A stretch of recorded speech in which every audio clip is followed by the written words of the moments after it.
Hi, good morning and welcome to episode 7 of Builders Talk. And today I will be talking to you about the founding frameworks that you can use within your business. So I have sort of briefly touched on them in other episodes, but founding frameworks give our businesses a point of reference for building a solid foundation. I guess they're like engineering plans for building a home. The foundations then guide us in designing a plan that is as custom as the homes that we build.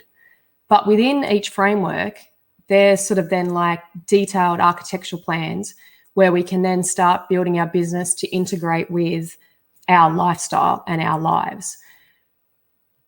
These frameworks also allow us to use them as gauges to determine our progress and see if there's any stresses causing maybe the foundations to have a crack or even worse, to fail. So if you set them up correctly, we can see the areas where we need attention and what areas we need to prioritize over other areas within the business to ensure that we're moving towards our vision and our goal, which is what I spoke to you about on episode 6. So one of my business coaches has a saying that says, your business is always broken.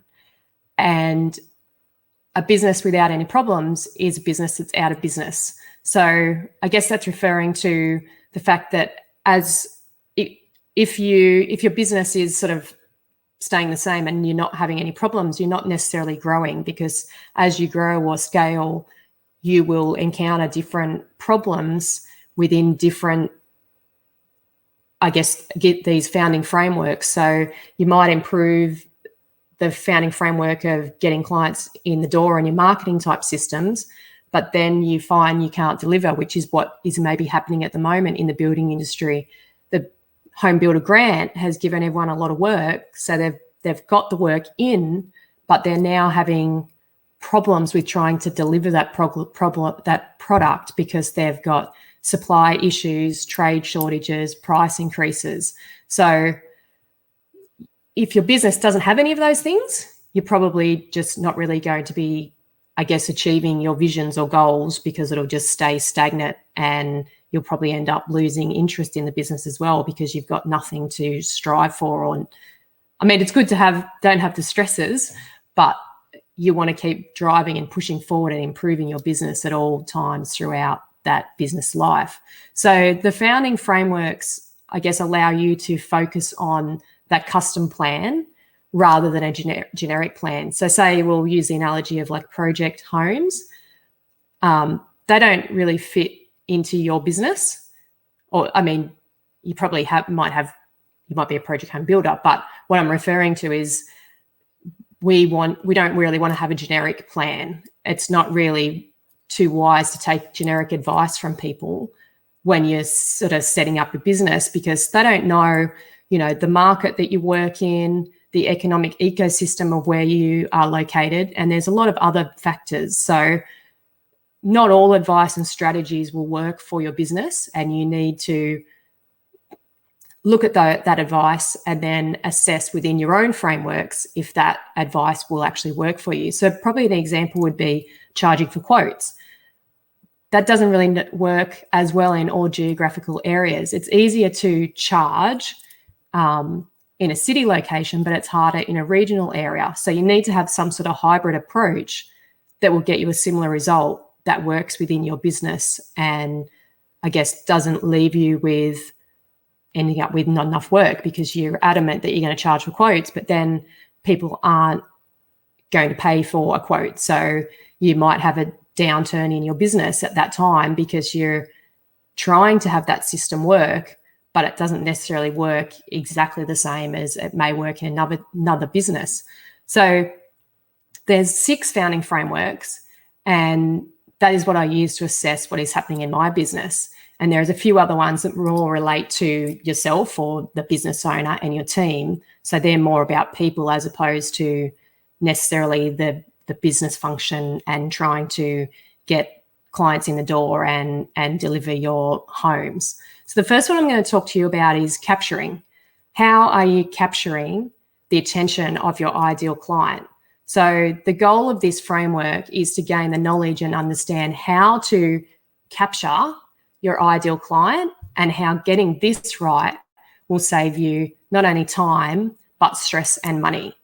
So how are your ideal clients finding you and learning about what you can actually do for them? The clients really only care about what you can do for them. They don't care about you. They don't care about necessarily a product, only what you can do for them compared to maybe what someone else is offering.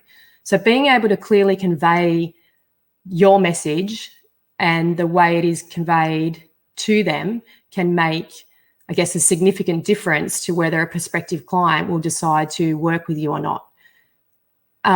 Within the framework, you can learn the processes to capture their attention and help discover the best ways to present yourself and your business to that client, along with discovering who and where your ideal client might be hiding so that you can effectively ensure that you'll be seen by them. So that's, I guess, capturing. So the second one is captivate. And this is what you're doing from when you capture the attention of your ideal client and move them towards signing a contract. So I refer to this one as the jazz hands or the Westfield smile. So I don't know if people might not know what the Westfield smile is, but that big cheesy grin that you often see the dancers performing, that's what I've referred to as the Westfield smile. So how are you going to captivate them and keep them interested so that you will then become the ideal builder for them? So we want to be able to demonstrate to our ideal clients that we are the only option for them to build their home with. Custom builders typically get clients, I guess, at the end of their research cycle. So they'll usually research project builders initially because they are the ones that are easy to find. They have an inherent built-in trust. And there are usually heaps of plans that clients can sort of, I guess, troll through and find different options as to what they're wanting to have. And they also have display homes where they can actually visually go and see the homes. They can imagine the spaces. So clients often they can't visualize, will a queen size bed fit in this room? They can feel the finishes and they can obviously see the quality of the homes.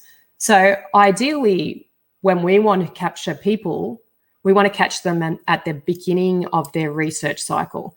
So this is usually when they're bright-eyed, they're bushy-tailed, they're not on their last legs, and they usually aren't frustrated by the whole process. So I often have people come into my office and hear them say, finally, someone that said yes. So they often, they go around to the project's homes and they talk to them about, this is what I want this thing, I want that thing, or I want it two-story, or I want it on, stumps. So because they've got a sloping block and they're, often just hit with, no, we'll cut and fill, which obviously might dig them into a hole and they miss that whole view that they potentially bought that sloping block for. So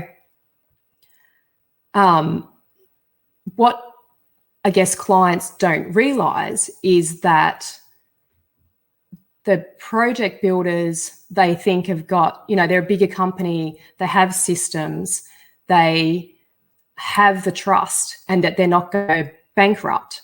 But what they don't know is that project builders are often just franchises that have obviously bought a system, and they do have the same conditions that we work within because they're usually just still mum and dad businesses. So they've got that trust because they've, got a big name building business behind them, but the clients aren't really aware that they're really just the same as us because we're not making the noise that they make. When I say by noise, then we typically as custom builders aren't getting seen out there as much. We don't have TV ads on, we don't have radio ads, we haven't got the bigger, I guess, budgets that some of these franchises obviously have. The owners pay a franchise fee, which goes towards their marketing.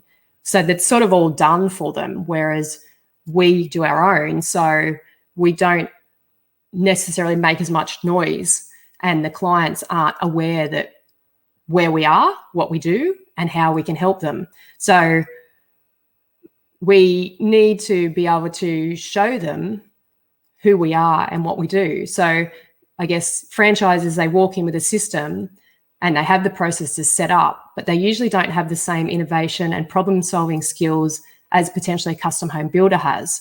I guess they haven't built the same sort of muscle. I'm more talking about, I guess, mindset, because they haven't set up their own business and they maybe haven't learned some of the life skills that we unfortunately have to experience when we, I guess, setting up our own business and trying to do it all on our own. And we do have the ability to be able to pivot and to, I guess, give clients what they need and what they want, because we can move quicker, whereas some of the bigger builders have a lot of restrictions and a lot of things that they won't do. And that's where I was talking about clients often come in and say, finally, someone said yes.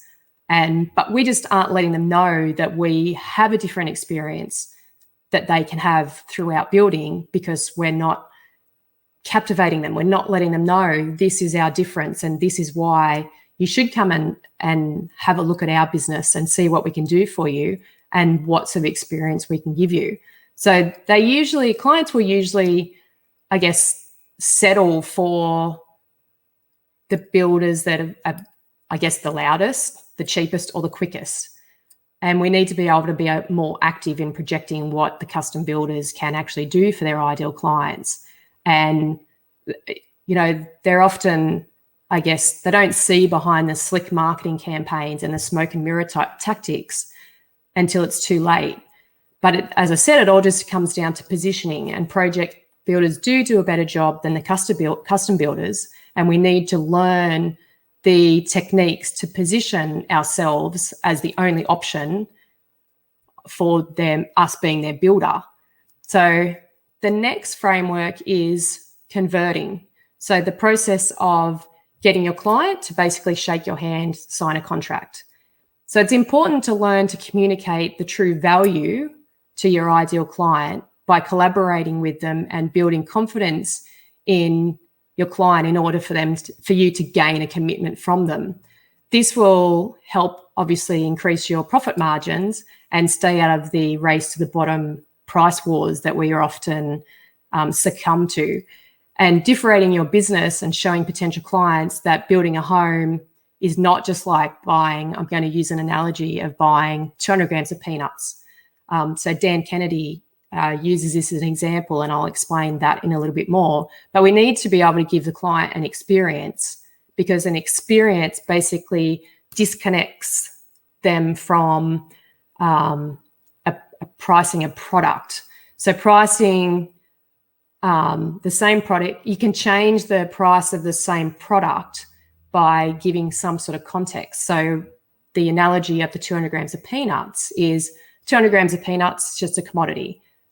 200 grams of peanuts, whether it's on the shelf in a package or in a jar, people will just shop on price because it's just peanuts in a jar or peanuts in a bag. So if to buy the peanuts in a bag saves them $1, they will buy that one because there's not really anything. The peanuts aren't different, just the packaging is different.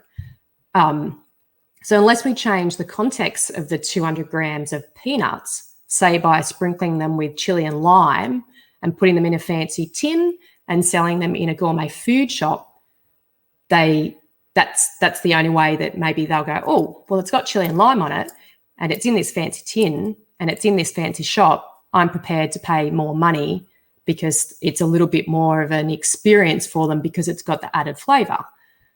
But then again, if you serve them hot from a vending cart, the carts that have the little hot dish thing that they can heat the peanuts in or the macadamians in, if you sell them hot out of that vending cart, they're certainly not just peanuts. They've now become hot peanuts with chili and lime sprinkled on them. And this is an experience that evokes an emotion in that person. So you might be able to smell the peanuts. They're warm. There's more an emotional connection. So they will pay more for that connection. So there is techniques that you can learn to, I guess, give your client these emotional connections to make them, I guess, understand the value in what a custom home builder can give them so that you're sort of getting taken out of that price war. And So you've got to learn to take that home from one context and alter the price to make it become another type of, I guess, context. But I guess clients that often just see a house as a house. They are prepared to settle for standard as they don't necessarily have an emotional attachment to it.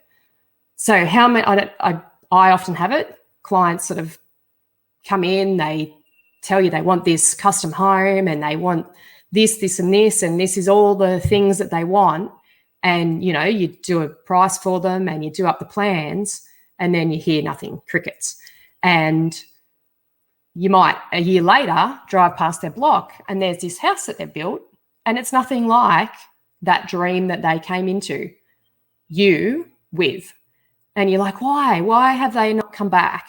And it's often because we haven't been able to, I guess, instill in them that emotion and evoke that emotion in them and show them the value of their dream home. They've just sort of gone, okay, I can't, I'm not necessarily prepared to pay for that extra money, but it's because you haven't shown them the value and you haven't evoked that emotion. I'll be able to say it by the end, in them to get them to basically to pay the higher price. So the sale only happens when that ideal client signs a contract to build with you. So this is, I guess, the step you want to get to. And all these processes above there, the capturing and captivating, all lead them down to this contract sale. So these are all the things that you can use to, I guess, guide you and bring the client in and make sure that they're feeling this emotion, they're understanding the value by the way that you're presenting what you've got to offer to them.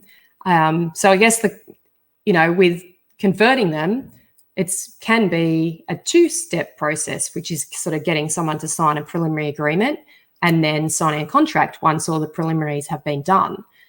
So you need to, I guess, in this framework of convert, is learn how to become a salesperson in your business, which I know everyone hates sales, but without sales and without clients, you have no business.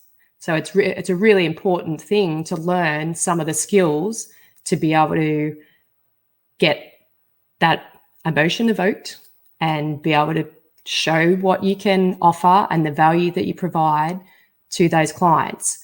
And the only person that is passionate about your product is yourself.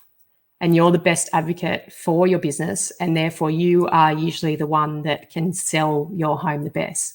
So you need to be able to, I guess, recognize what is holding your ideal client back from making decisions and to be able to give them logical reasons to keep them moving forward towards making that commitment with you.